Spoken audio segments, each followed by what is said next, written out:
Hello everyone, आप सभी का हमारे इस चैनल में फिर से एक बार स्वागत है। आज हम 2021 के करंट अफेयर्स को लेकर फिर से एक बार हाजिर हो चुके हैं और ये पार्ट 1 है। इसके बाद हम छोटे छोटे पार्ट्स में 2021 के पूरे साल के करंट अफेयर्स को कंप्लीट करने की कोशिश करेंगे। तो आज का वीडियो बहुत इम्पोर्टेंट होने जा रहा है। वीडियो को स्किप ना कीजिएगा और पूरा वीडियो देखिएगा। तो चलिए पहला क्वेश्चन स्टार्ट करते हैं। The Army Sports Institute in Pune has recently been renamed after which sports personality? Pune में जो आर्मी स्पोर्ट्स इंस्टीट्यूट है उसे किस नाम से फिर से इसको रिनेम किया गया है, नया नाम दिया गया है, मतलब किस स्पोर्ट्स पर्सनालिटी के नाम से? तो ऑप्शन ए है ध्यानचंद, नीरज चोपड़ा, बजरंग पुनिया या फिर पीवी सिंधु। तो आंसर होगा इसका option B, option B, Neeraj Chopra. तो आर्मी स्पोर्ट्स इंस्टीट्यूट है वो अभी नीरज चोपड़ा, जो कि हाल ही में ओलंपिक्स में गोल्ड जीते हैं जेवलिन थ्रो में, उन्हीं के नाम से फिर से एएसआई को रीनेम किया गया है। Next question, which Indian frigate participated in the joint military drill between Indian navy and German navy at the gulf of Aden near Yemen recently under Indian ocean leg of Indo Pacific deployment 2021? तो हाल ही में joint maritime drill जो हुआ था Indian navy और German navy के बीच में, वो कहाँ पर हुआ था? तो आंसर होगा वो यमन में हुआ था। और भारत की तरफ से कौन से फ्रिगेट को या फिर कौन से जहाज को उतारा गया था? तो आंसर होगा ऑप्शन सी, ऑप्शन सी, त्रिकंड को डिप्लॉय किया गया था उस मैरीटाइम एक्सरसाइज में जो इंडियन नेवी और जर्मन नेवी के बीच में हुआ था। ठीक है, तो आंसर होगा option C. Next, defence minister Rajnath Singh dedicated to the nations ICGS Vigrah, the seventh and final ship in the series of offshore patrol vessels OPVS, designed and built indigenously by हमारे जो डिफेंस मिनिस्टर हैं राजनाथ सिंह, उन्होंने ICGS जो Indian coast guard उनके तरफ से विग्रह ICGS विग्रह जो को डिप्लॉय किया गया है, जो ऑफशोर पेट्रोल वेसल है, जो कि समुद्र में जो पेट्रोलिंग में काम आती है और पेट्रोलिंग करने में वो हेल्प करती है। तो उसको डिप्लॉय किया गया और इंडिजिनसली, मतलब भारतीय किसी कंपनी ने भारत में ही बनाया है इसको। ठीक है, तो क्या होगा इसका answer? Goa shipyard limited, Larsen and Toubro ship building limited, Mazagon dock limited Mumbai या फिर Garden Reach ship builders and engineers Kolkata. तो इसका आंसर होगा option B, LNT, Larsen and Toubro building limited.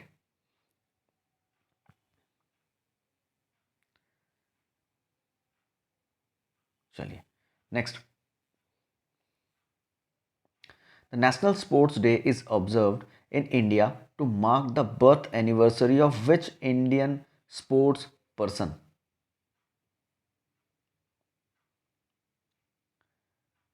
जो नेशनल स्पोर्ट्स है डे है, वो पहली बात है कि कब मनाया जाता है?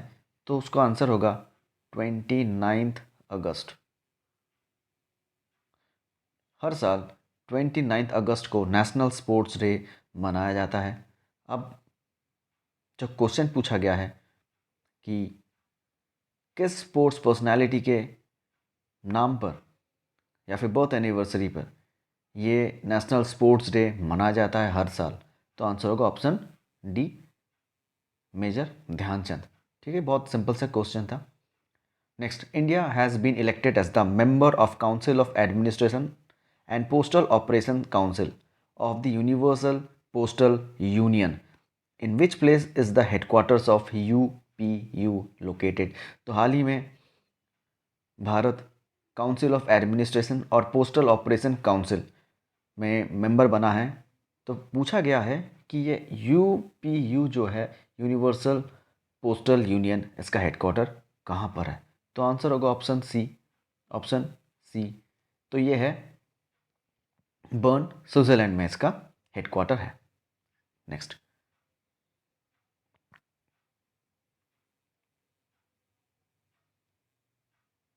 The first G20 ministerial conference on women's empowerment was attended by Srimati Irani on behalf of Government of India. The conference was hosted by which country through virtual mode? तो इस बार G20 जो है उस पर पहली बार वुमेन एम्पावरमेंट पे ऊपर एक कॉन्फ्रेंस हुआ था। पहली बार G20 जो समिट होता है उस पर वुमेन एम्पावरमेंट मतलब महिला सशक्तिकरण में के ऊपर एक कॉन्फ्रेंस हुआ था। अब भारत की तरफ से स्मृति ईरानी ने पार्टिसिपेट किया था, जिसमें वर्चुअल और फिजिकली, मतलब फिजिकल भी बहुत लोग प्रेजेंट थे वहाँ पर, ऑफलाइन जो भी कह सकते हैं, और ऑनलाइन भी ये मीटिंग हुई थी। ठीक है, अब क्वेश्चन आता है कि कहाँ पर ये होस्ट किया गया था, तो आंसर होगा ऑप्शन ए, इटाली में इसको होस्ट किया गया था। ठीक है, ऑप्शन ए, इटाली में इसको होस्ट किया गया था, इटली में। Next question, who has been roped in by the Delhi government as the brand ambassador for its देश के मेंटर्स? देश के मेंटर्स के लिए किसे ब्रांड एम्बेसडर घोषित किया गया था? किसने किया था? दिल्ली गवर्नमेंट ने। तो आंसर होगा option B, option B, Sonu Sood. ठीक है, सोनू सूद थे ब्रांड एम्बेसडर। नेक्स्ट, ई श्रम portal will generate unique dash digit universal account number upon registration. तो ई श्रम जो पोर्टल है उसमें कितने डिजिट्स का यूनिवर्सल अकाउंट नंबर क्रिएट होता है? 11, 9, 12 या 15? आंसर होगा ऑप्शन सी, 12। टोटल 12 नंबर का यूनिवर्सल अकाउंट नंबर या फिर यूएएन क्रिएट होता है। ठीक है, next, which bank has topped the ease reform index award 2021? Union bank of India, bank of Baroda, state bank of India या फिर इंडियन बैंक? इस साल 2021 में, मतलब लास्ट ईयर 2021 में ईज रिफॉर्म इंडेक्स में सबसे पहला रैंक किसका था? तो आंसर होगा इसका एसबीआई। एसबीआई का पहला रैंक था। ठीक है, अब क्वेश्चन आता है दूसरे कौन से में था, सेकंड रैंक में कौन था? तो ऑप्शन होगा option B, bank of Baroda. ठीक है, और अगर पूछा जाए थर्ड में कौन था तो होगा union bank of India, UBI. तो पहले में एसबीआई था, उसके बाद बैंक ऑफ बड़ौदा, थर्ड में था यूनियन बैंक ऑफ इंडिया। ठीक है, next, the DRDO is so causing its 11th broadcast at the International Military and Technical Forum Army 2021. The annual exhibition of armament and military equipment is organized by which country? Australia, United States, France, Russia? DRDO ने 11 ऐसे products जो हैं जो उन्होंने बनाए थे वो international military and technical forum army 2021 उसमें एग्जीबिशन में उसने पार्टिसिपेट किया था और अपने 11 प्रोडक्ट्स दिखाए थे। तो पूछा जा रहा है कि किस देश में ये जो एग्जीबिशन था उसको ऑर्गेनाइज किया गया था? आंसर होगा ऑप्शन डी, फ्रांस में, सॉरी रसिया में। रशिया में इसको ऑर्गेनाइज किया गया था। ठीक है, next question, India's first open rock museum has been inaugurated at which place? पहला भारत का रॉक म्यूजियम कहाँ पर इनॉग्रेट किया गया है? Option A Hyderabad, option B Shimla, option C Guwahati या फिर ऑप्शन डी गांधीनगर? तो आंसर होगा ऑप्शन ए, हैदराबाद में। ठीक है, next,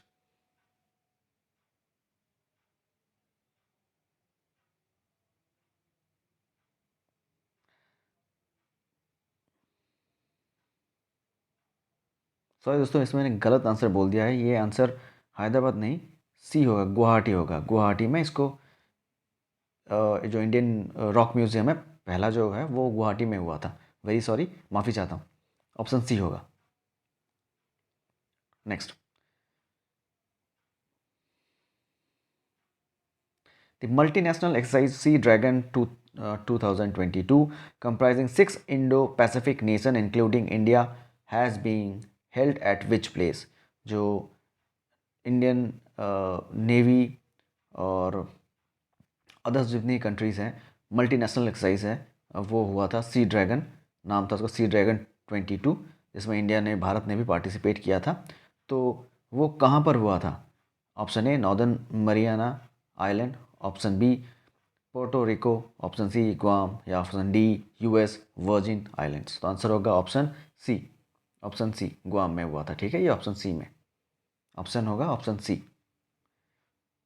Who has been elected as the new Secretary General of OPEC to replace incumbent head Mohammad Sanusi Barkindo in August 2022? तो नए जो ओपेक के नए जो सेक्रेटरी जनरल है वो कौन बने? तो आंसर होगा option C Haitham Al gas, Haitham Al gas.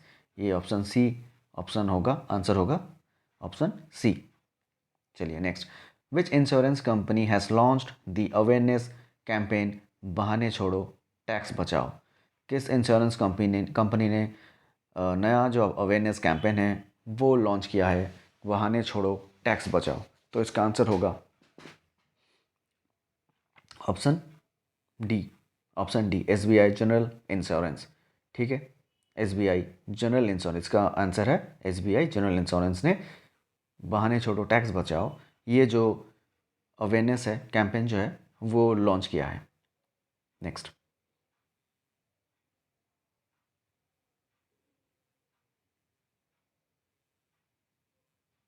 India's first mobile honey processing van has been launched in which place? Gurugram, Lucknow, Ghaziabad या फिर देहरादून? कि पहला भारतीय जो मोबाइल हनी प्रोसेसिंग वैन जो है भारत में किस जगह पर लॉन्च किया गया है? तो आंसर होगा यूपी के गाज़ियाबाद ज़िले में, यूपी के गाज़ियाबाद ज़िले में। Name the first black actor to win the best actor Oscars award who passed away recently? दोस्तों ऐसे कुछ जो है जो या फिर एक्टर्स रहे हैं या फिर किसी स्पोर्ट्स में हैं या कोई भी बहुत फेमस जर्नलिस्ट हैं, ऐसे लोग की जब डेथ हो जाती है तो वो क्वेश्चन पूछे जाते हैं कि वो किस फील्ड में रह चुके हैं या फिर किस फील्ड में थे। तो वहाँ पर भी ऐसे ही क्वेश्चन पूछा गया है जो कि बहुत ही इम्पोर्टेंट है कि पहले ब्लैक एक्टर जो कि बेस्ट एक्टर ऑस्कर्स में जो रह चुके हैं तो वो कौन हैं? तो आंसर होगा ऑप्शन डी सिडनी पॉइटर। अगर क्वेश्चन पूछा जाए कि किस फील्ड में, सॉरी किस मूवी में उनको बेस्ट एक्टर का अवार्ड मिला था, तो आंसर होगा लिलीज ऑफ द फील्ड। देखिए मैंने यहाँ मेंशन किया हुआ है, लिखा हुआ है लिलीज ऑफ द फील्ड, जो कि 1964 में ये जो मूवी है वो आई थी और जिसमें इन्होंने बेस्ट एक्टर ऑस्कर अवार्ड में, एकेडमिक अवार्ड में उन्होंने जीता था। ठीक है, प्राइज जो है वो जीता था। चलिए next, ministry of external affairs has appointed which company as the service provider for the second phase of passport Seva program PSV V2.0? तो पासपोर्ट सेवा प्रोग्राम के लिए मिनिस्ट्री ऑफ एक्सटर्नल अफेयर्स ने किस कंपनी को चुना? सर्विस प्रोवाइड करने के लिए किस कंपनी को चुना? Tech Mahindra, tech, Tata consultancy services, HCL technologies या फिर ITC? तो आंसर होगा TCS, option B Tata consultancy services. इसको चुना, इस कंपनी को चुना गया ताकि वो पासपोर्ट सेवा प्रोग्राम का जो जितने भी सर्विस है वो प्रोवाइड कर सके। ठीक है, next, which state has back the best state award in third national water awards for the year 2020 by the ministry of Jal शक्ति? रिसेंटली ऐसे अगर आप 3-4 साल के क्वेश्चंस देखें, प्रीवियस ईयर के क्वेश्चंस देखें, तो जितने मिनिस्ट्रियल के क्वेश्चंस हैं, मिनिस्ट्री से आते हैं क्वेश्चन जो करंट अफेयर्स हैं वो बहुत पूछे गए हैं। तो इसमें से एक देखिए ऐसा क्वेश्चन है, मिनिस्ट्री ऑफ जल शक्ति में 2020 में कौन नेशनल वाटर अवार्ड में फर्स्ट रहा, विनर रहा? तो आंसर होगा यूपी। ठीक है, तो आंसर होगा यूपी में, यूपी जो जिसको पहला जो रैंक है उसको मिला किसमें? नेशनल वाटर अवार्ड्स में। ठीक है, जो कि 2020 में हुआ था। किसके थ्रू से मिला था? Ministry of Jal Shakti. Next, who has been appointed as the new secretary general of Shanghai cooperation organisation. तो न्यू सेक्रेटरी जनरल जो कौन बने? SCO शंघाई कोऑपरेशन ऑर्गेनाइजेशन के कौन बने? तो आंसर होगा ऑप्शन डी, ऑप्शन डी। ठीक है, माइकल फुलरानी, ऐसे हनाची, जेवियर इवांस और जैंग मिंग। तो आंसर होगा option D, Zhang Ming. Centre has approved on an MOU memorandum of understanding with which country for the construction of a bridge over Mahakali river at Dharchula in Uttarakhand. ठीक है, तो centre ने किसके साथ एक समझौता किया है कि एक ब्रिज बनाया जाए, किस पे? महाकाली रिवर, महाकाली नदी पर, जो कि धारचूला उत्तराखंड में है। ठीक है, किसके साथ ये एक पैक्ट हुआ है, किसके साथ ये एक एग्रीमेंट हुआ है? तो आंसर पहले ऑप्शन पढ़ लेते हैं, मलेशिया, श्रीलंका, नेपाल, बांग्लादेश। तो आंसर होगा option C, option C. Nepal के साथ भारत का एक एग्रीमेंट हुआ है जिसमें वो एक ब्रिज बनाएंगे महाकाली नदी के ऊपर। ठीक है,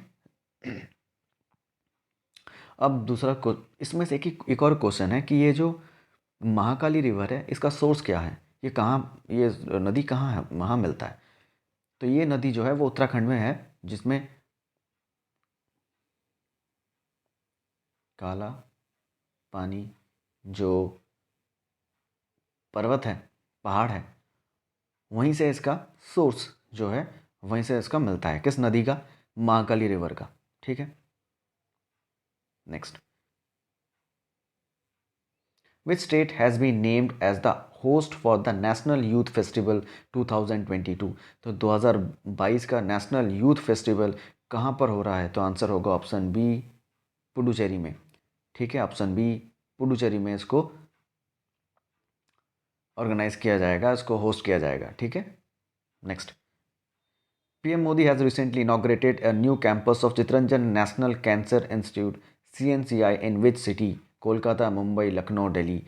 चित्तरंजन नेशनल कैंसर इंस्टीट्यूट में PM मोदी ने कहाँ पर इसको लॉन्च किया है? ये जो कैंसर रिसर्च सेंटर है वो कहाँ पर है? तो आंसर होगा option A, option A, Kolkata में है। ठीक है, next, which among the following countries has joined the International Solar Alliance as its 102nd and most latest member? तो रिसेंटली 102 और या फिर 102nd जो मेंबर जो बने हैं वो कौन है? तो आंसर होगा आंसर डी, एंटीगुआ और बारबूडा, एंटीगुआ और बारबूडा। ठीक है, अब इसमें से एक और इम्पॉर्टेंट क्वेश्चन है कि 101 मेंबर कौन है? 102 तो पता चल गया कि वो एंटीगुआ और बारबूडा है, तो 101 ये मेंबर कौन बने? 101 मेंबर कौन बने? तो इसका आंसर हम लोगों को इसी वीडियो में मिलेगा, तो एंड तक देखिए, तो क्वेश्चन आपको, मतलब इसका आंसर आपको मिल जाएगा।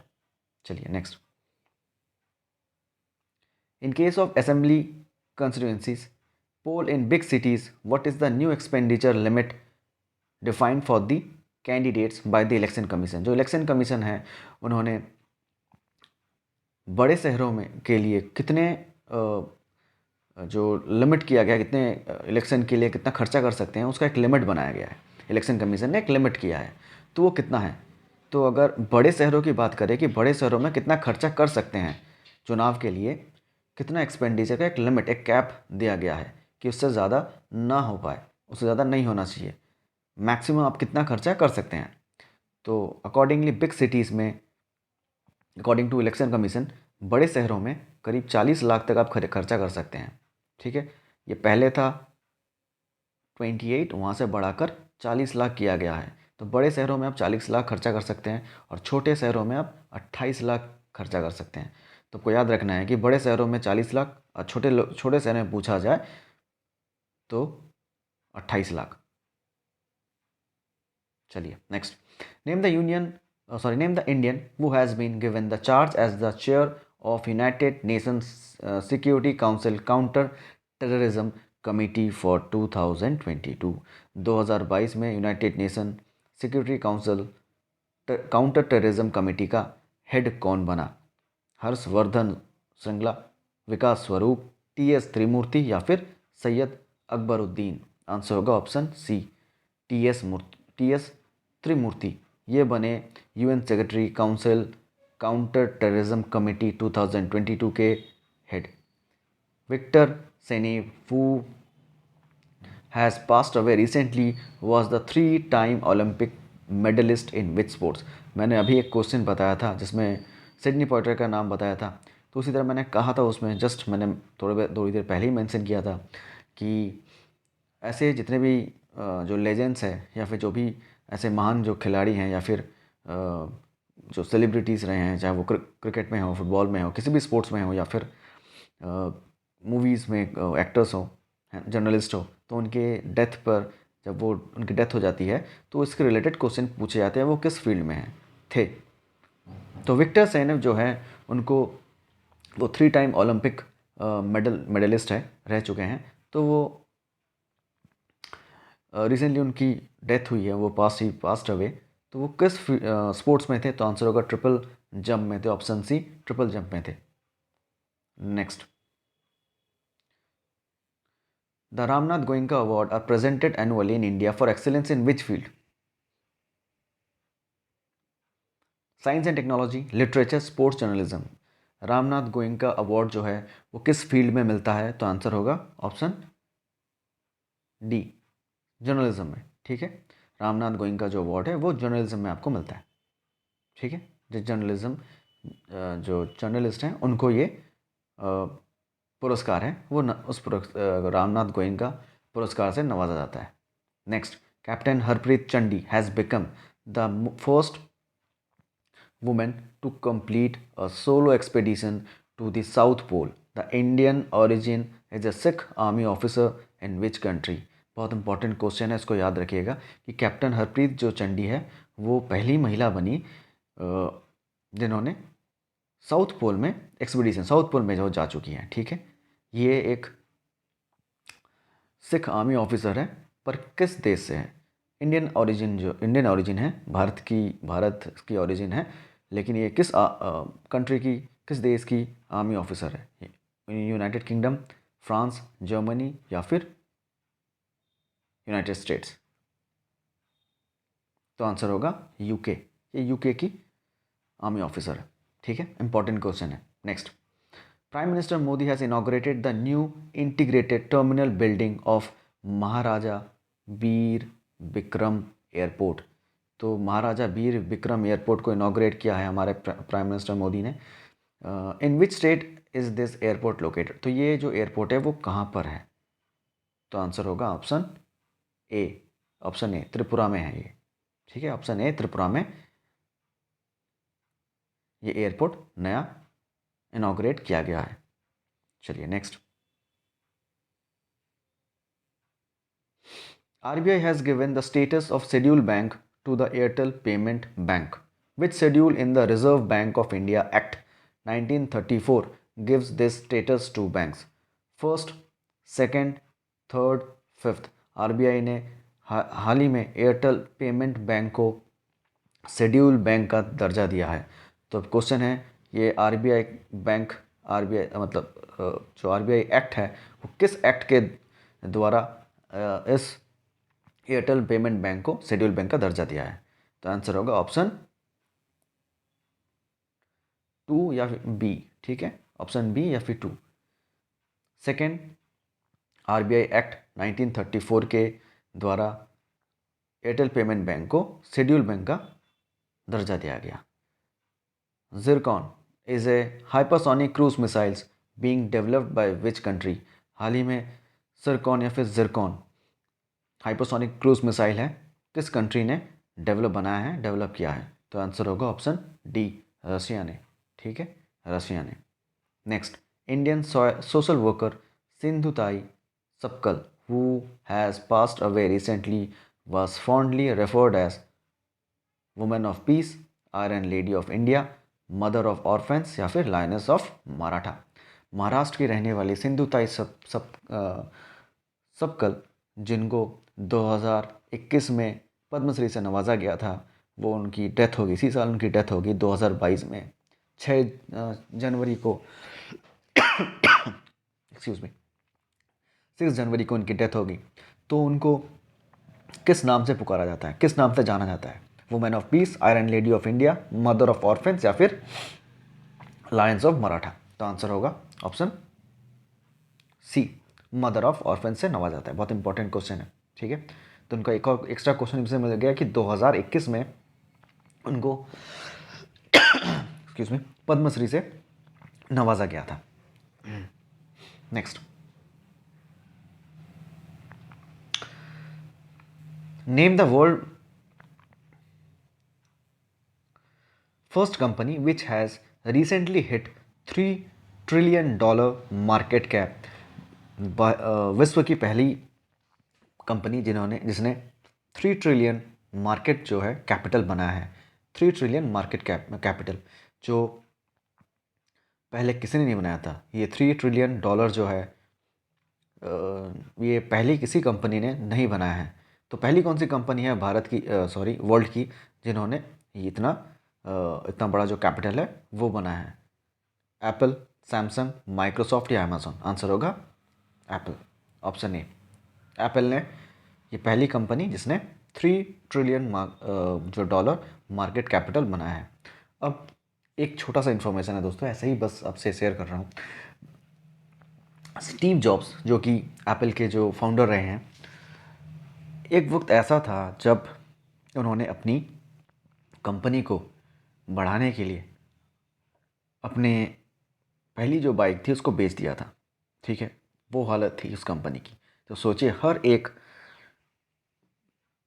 सक्सेसफुल किसी भी चीज़ की सक्सेस के पीछे एक बहुत गंभीर, एक बहुत ही डीप एक कुछ सोच रहती है, एक मेहनत रहती है, एक जज्बा रहता है।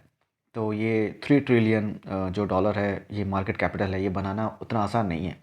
इसके पीछे बहुत एक मेहनत रही है, और जिसमें स्टीव जॉब्स ने जो फाउंडर थे, उन्होंने जो ये बनाया था, और आज जो है उसके पीछे लगातार जो कठिन परिश्रम है और एक मेहनत जो है, हार्डवर्क जो है, वो तो ज़रूर रहा है, नहीं तो इतना बड़ा कंपनी नहीं बन पाता है ना। तो चलिए नेक्स्ट क्वेश्चन चलते हैं। How many banks have been categorised as domestic systemically important banks DSIBs by RBI sorry. तो कितने बैंक हैं हमारे RBI के अकॉर्डिंगली जिनको डोमेस्टिक सिस्टमेटिकली इंपॉर्टेंट बैंक्स का दर्जा दिया गया है?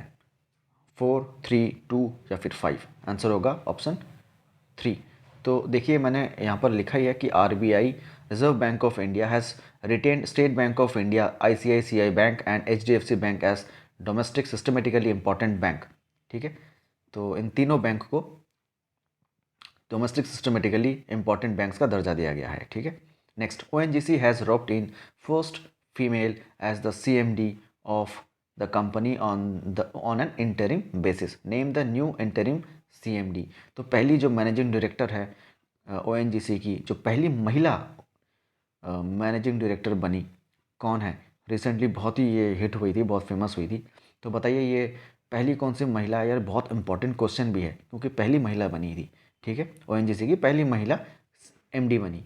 तो पहला ऑप्शन दीपा चड्डा, रीना जेटली, अलका मित्तल या फिर मनीषा पाठक? तो ऑप्शन होगा अलका मित्तल, ऑप्शन सी, अलका मित्तल, जो कि ONGC की पहली महिला MD बनी।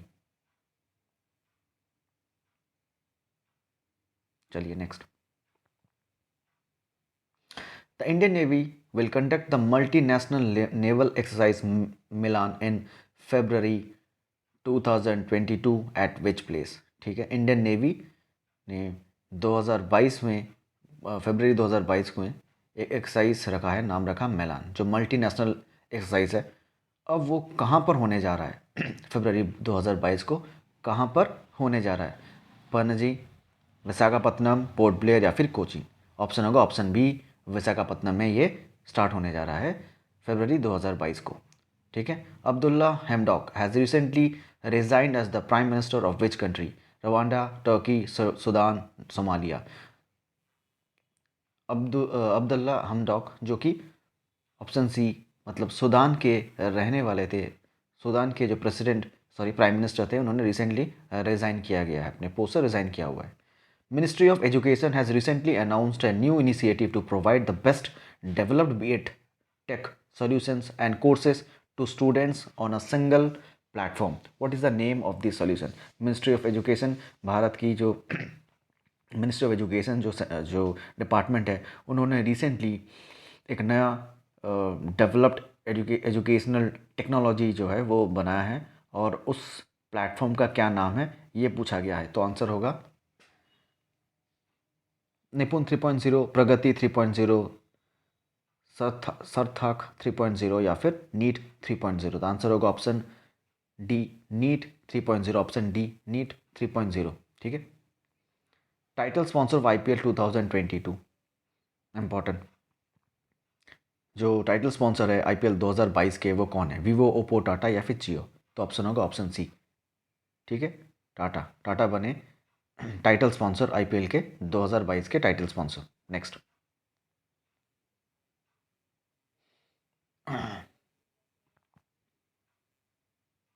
which state has bagged the Best Marine State Award for 2021-2022 on the World Fisheries Day 2021? Maharashtra, Gujarat, Andhra Pradesh, Orissa. तो आंसर होगा option D, option D Orissa, जो कि 2021 में वर्ल्ड फिशरीज डे में उनको बेस्ट मरीन स्टेट का अवार्ड मिला। तो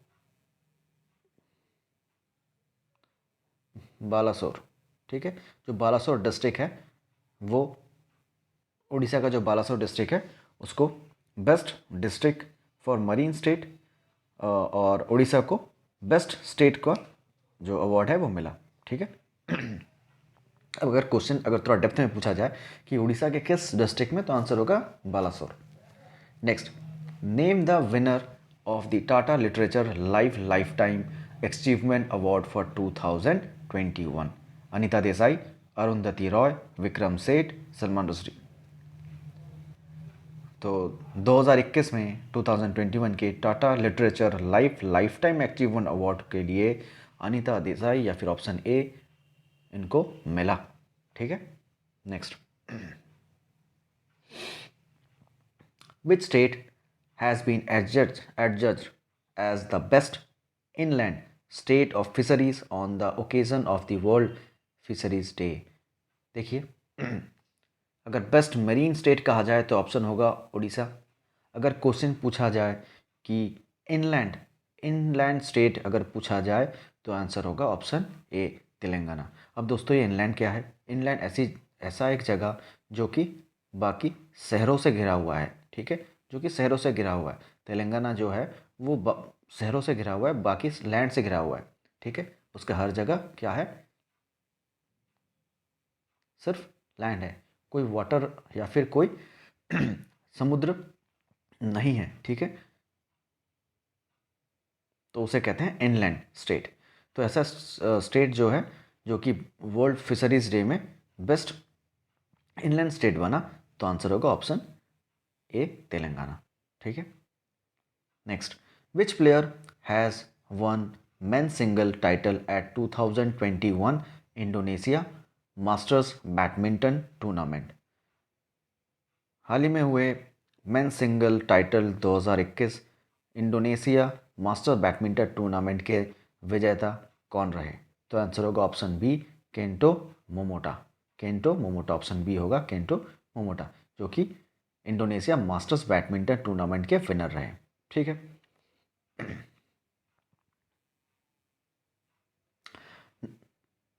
The Ministry of Education has recently set up Center for Nanotechnology and Center for Indian Knowledge System CIKS in which institution? तो IIT Delhi, IIT Guwahati. तो क्वेश्चन पूछा गया है कि centre for nano technology and centre for Indian knowledge system CIKS, sorry इसके और दो भी ऑप्शन हैं, और भी दो जो ऑप्शन है वो है IIT Delhi, IIT Guwahati, IIT Kanpur या फिर IIT बॉम्बे। तो इन चारों IITs में कहाँ पर सेंटर फॉर नैनो टेक्नोलॉजी और सेंटर फॉर इंडियन नॉलेज जो नया जो सेंटर है वो सेटअप किया गया है? तो आंसर होगा IIT गुवाहाटी। ठीक है, IIT गुवाहाटी में। ठीक है, ऑप्शन बी IIT गुवाहाटी में।